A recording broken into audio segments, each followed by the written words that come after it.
जय भीम सर्वांना. धम्मचक्र प्रवर्तन दिनाच्या निमित्ताने मी बौद्ध धम्म का स्वीकारला या विषयावर आपलं मनोगत व्यक्त करण्यासाठी इंजिनियर मनोज कांबळे आज या ठिकाणी आहेत. इंजिनियर मनोज कांबळे हे GS दादा कांबळे यांच्या धम्म चळवळीतून पुढे आलेले एक तरुण आहेत. त्यांनी धम्म प्रचारासाठी आणि प्रसारासाठी खूप मोठे कार्य केलेले आहे. आज त्यांचे मनोगत आपण जाणून घेऊ की त्यांनी GS दादाच्या चळवळीमध्ये काम करत असताना बौद्ध धम्म का आणि कसा स्वीकारला हे मनोगत आपण आज त्यांच्याकडून ऐकूयात. GS दादांनी एक कार्यक्रमाचं नियोजन केलेलं होतं. तो कार्यक्रम म्हणजे मातंग समाजाला धर्म आहे काय. या कार्यक्रमामध्ये आम्ही ग्रामीण भागामध्ये फिरत असताना GS दादा नेहमी सांगायचे की मातंग समाजालाच धर्म आहे का, असं मी का म्हणतोय, कारण या भारतामध्ये अनेक प्रकारच्या जातीची उतरंड आहे आणि ज्या जातीमध्ये जन्म झाला त्या जातीचा जर उत्थान करायचा असेल किंवा त्या जातीच्या लोकांना समजून सांगायचं असेल तर या कास्ट सिस्टीम मध्ये एक माणूस तयार व्हायला पाहिजे आणि त्या माणसाने त्या समाजामध्ये जाऊन त्या कम्युनिटीमध्ये जाऊन संपर्क करून आपल्या समाजाला एकत्र बसून या धर्माच्या बाबतीमध्ये चर्चा करण्याचं काम GS दादांनी केले. आणि मग याच कालखंडामध्ये या कालावधीमध्ये आम्ही मराठवाड्यामधील नांदेड, लातूर, उस्मानाबाद, जालना, औरंगाबाद या ठिकाणी ग्रामीण भागामध्ये खेड्यापाड्यामध्ये जाऊन आम्ही ज्या समाजामध्ये राहतो, आम्ही ज्या जातीमध्ये जन्मलो त्या जातीच्या लोकांना एकत्र करून त्या ठिकाणी मेळाव्याचं आयोजन करत होतो आणि त्या मेळाव्यामध्ये अनेक प्रकारचे लोक एकत्र येऊन या विषयावर चर्चा करू लागले. GS दादा यांनी खेड्यापाड्यामध्ये जाऊन मातंग समाजाला धर्म आहे काय असा प्रश्न कसा करत आहेत. या चर्चेमधून बऱ्याचशा लोकांना हा विषय पडला, हा एक प्रश्न पडला, या विषयावर चर्चा करावी अशी गरज निर्माण झाली की असे या भारतामध्ये अशी कोणतीही कम्युनिटी नाही की त्या जातीला धर्म नाही. आणि मग मातंग समाजालाच स्पेसिफिक असे का म्हणतायत GS दादा की मातंग समाजाला धर्म आहे काय.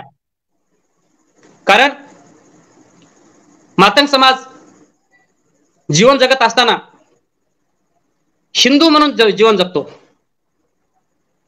कारण बऱ्याचशा मातंग समाजामधील लोकांना डॉक्टर बाबासाहेब आंबेडकर यांचा परिपूर्ण अभ्यास नसतो. डॉक्टर बाबासाहेब आंबेडकरांनी जे त्यांच्या उत्तर कालखंडामध्ये वयाच्या सरतेशेवटी त्यांनी जे बौद्ध धम्माची दीक्षा दिली हे बऱ्याच लोकांना माहिती नाही. कारण या देशामध्ये आपण जीवन जगत असताना कास्ट सिस्टम आहे आणि डॉक्टर बाबासाहेब आंबेडकरांनी त्यांच्या रायटिंग अँड स्पीच या व्हॉल्यूम मध्ये सविस्तर अशी मांडणी केलेली आहे. त्या ग्रंथापैकी विशेष म्हणजे क्रांती प्रतिक्रांती आहे, शूद्रपुरी कोण होते, कास्ट इन इंडिया, अनटचेबल्स आणि अनालिसिस ऑफ कास्ट. प्रत्येक माणसाने किमान हे 4 ते 5 ग्रंथ अभ्यासले पाहिजेत, वाचले पाहिजेत त्या ग्रंथावर चिंतन केलं पाहिजे. कारण बाबासाहेब आंबेडकर यांनी जागतिक लेवलचे संदर्भ देऊन या भारतातील समाजाला त्यांची क्रांती करण्यासाठी, त्यांचा स्वतःचा विकास करण्यासाठी काय केलं पाहिजे. एवढंच नाही तर तुमचा विकास करायचा असेल तर तुम्हाला कोणत्या पद्धतीचं जीवन जगलं पाहिजे, ही जी दैनंदिन जीवनाची त्यांनी जी वाटचाल दाखवलेली आहे, ही वाटचाल म्हणजे GS दादांनी ओळखले आणि ओळखूनच चलो बुद्ध की ओर हा नारा दिला. आणि हा नारा देऊन चलो बुद्ध की ओर म्हणल्याच्या नंतर प्रत्येक जातीच्या माणसाला बुद्ध होणे त्यांना एक मोठं डोक्यावर संकट आल्यासारखं वाटते. पण खरं जर विचार केला, जर खरी जर गोष्ट आपण मुळापर्यंत जाऊन जर त्याचा चिंतन केलं, तर या धर्माची गरज जर कुणाला असेल, बौद्ध धम्माची आचरणाची गरज जर कुणाला असेल, तर सगळ्यात खालच्या थरातील जीवन जगणारा जो गरीब आहे, जो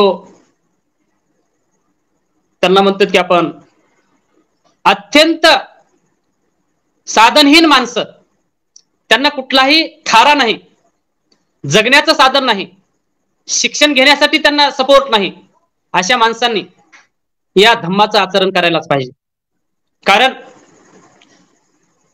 आपल्याला विविध मार्गाने गुंडाळून ठेवण्यासाठी किंवा घुटमाळून ठेवण्यासाठी जी चालरीती लावून दिलेल्या आहेत, या चालरीती जाणीवपूर्वक निर्माण करण्यात आलेल्या आहेत. आणि म्हणून डॉक्टर बाबासाहेब आंबेडकरांनी जो धम्म दिलेला आहे, त्या धम्माचं मी गेल्या 2013 पासून आचरण करतोय.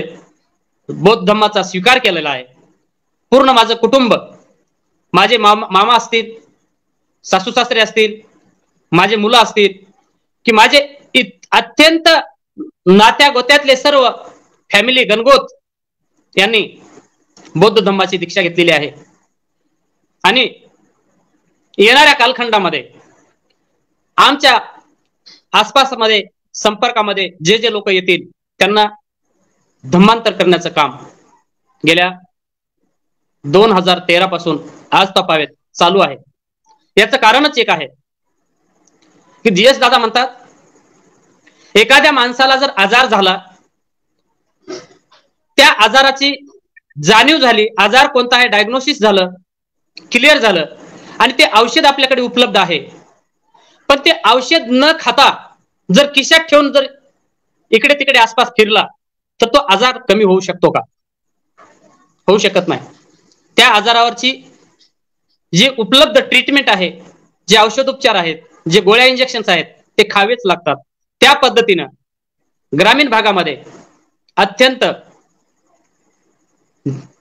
वाईट परिस्थितीमध्ये जीवन जगणाऱ्या समाजाला या धम्माची अत्यंत गरज आहे.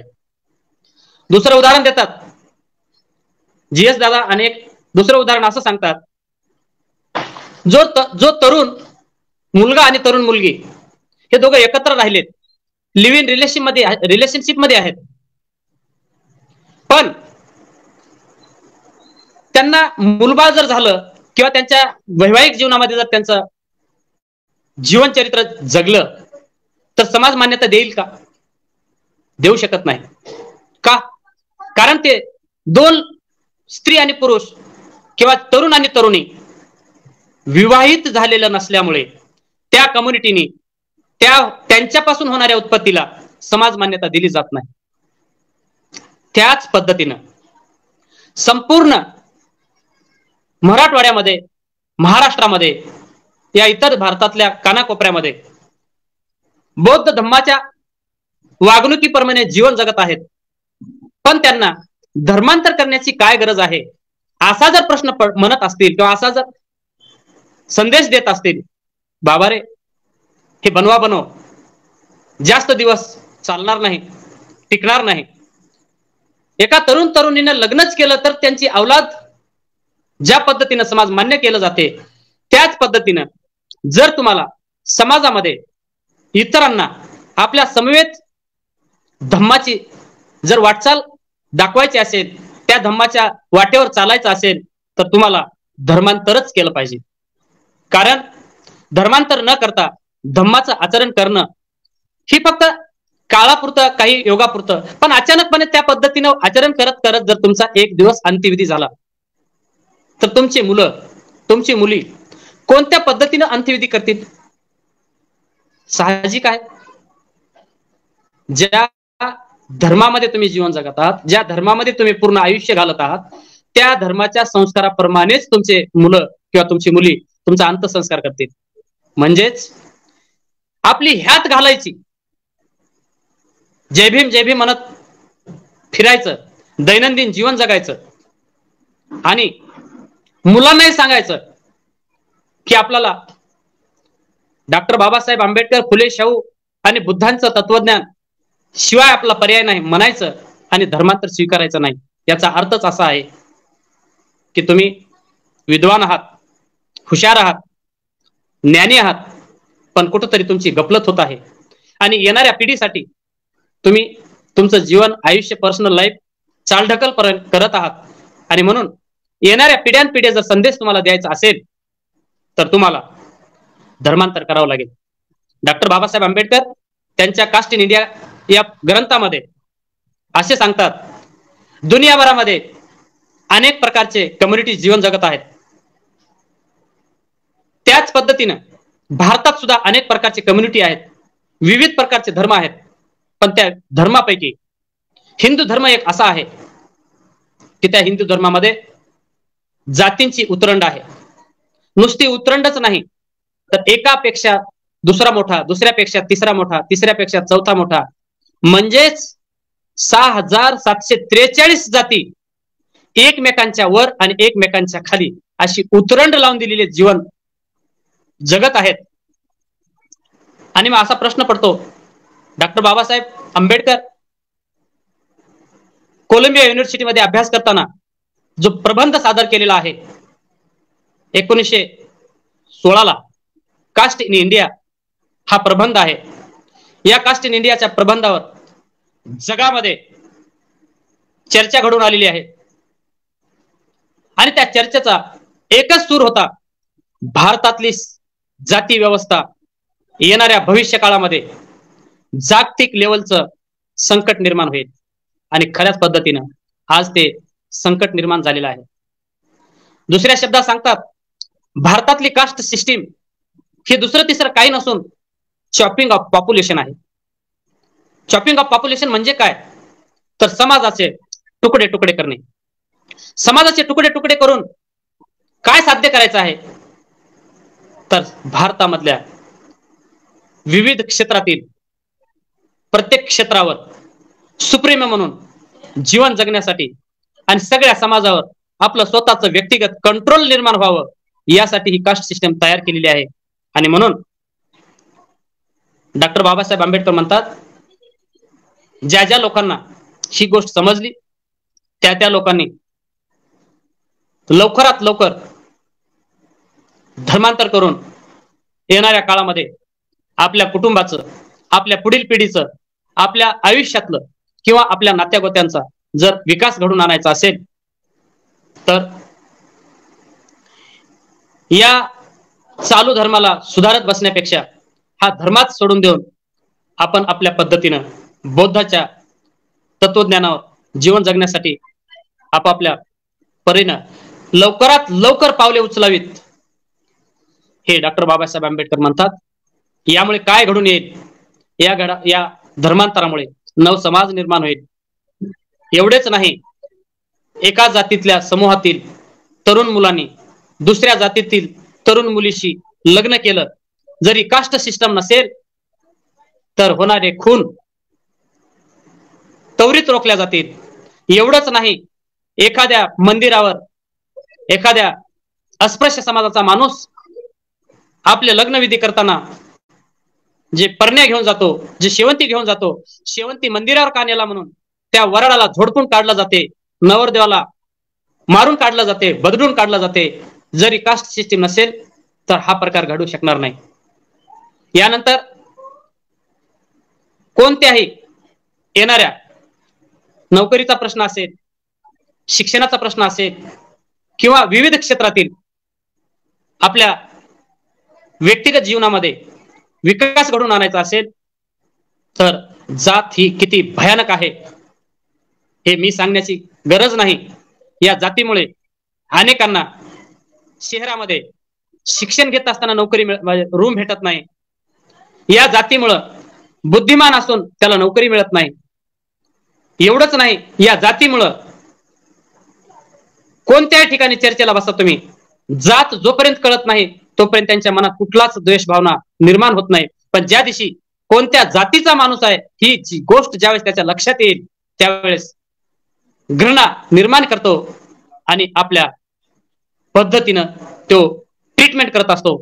हे एवढं का घडत असेल तर याचे एकमेव कारण जर काय असेल तर कास्ट आहे, जात आहे. आणि मग या जातीला मुठमाती जर द्यायचा असेल तर डॉक्टर बाबासाहेब आंबेडकरिझम, डॉक्टर बाबासाहेब आंबेडकर सांगितलेला मार्ग जर प्रत्येक घराघरामध्ये निर्माण झाला तर आपला विकास व्हायला वेळ लागणार नाही. एवढंच नाही,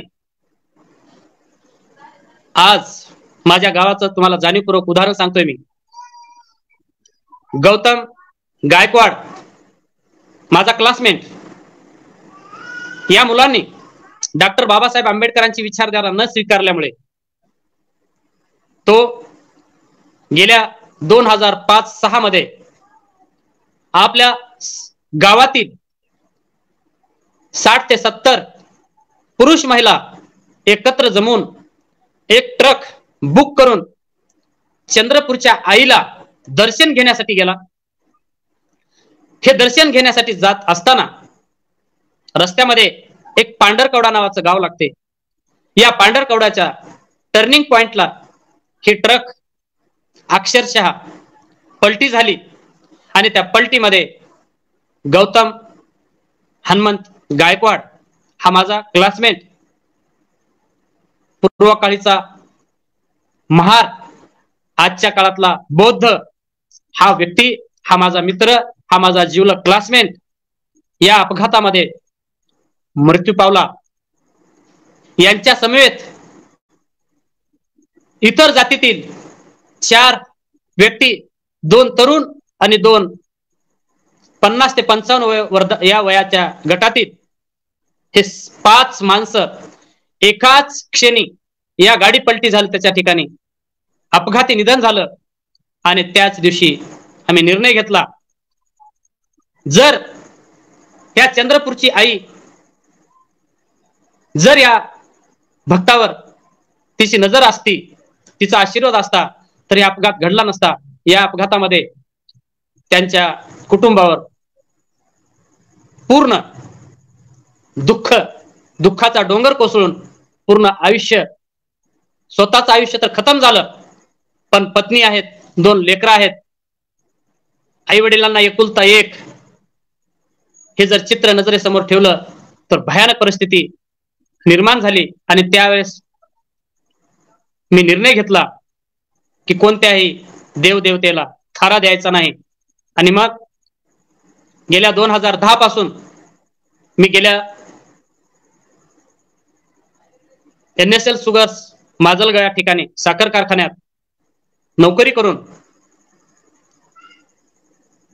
आसपासच्या 100 किलोमीटरच्या आसपासमध्ये गेल्या 2010 ते 2024 या 14 वर्षामध्ये किमान 500 ते 600 केडर कॅम्प सेमिनार घेऊन GS दादांनी सांगितल्याप्रमाणे 15,000 मातंग कुटुंब बौद्ध दीक्षित करून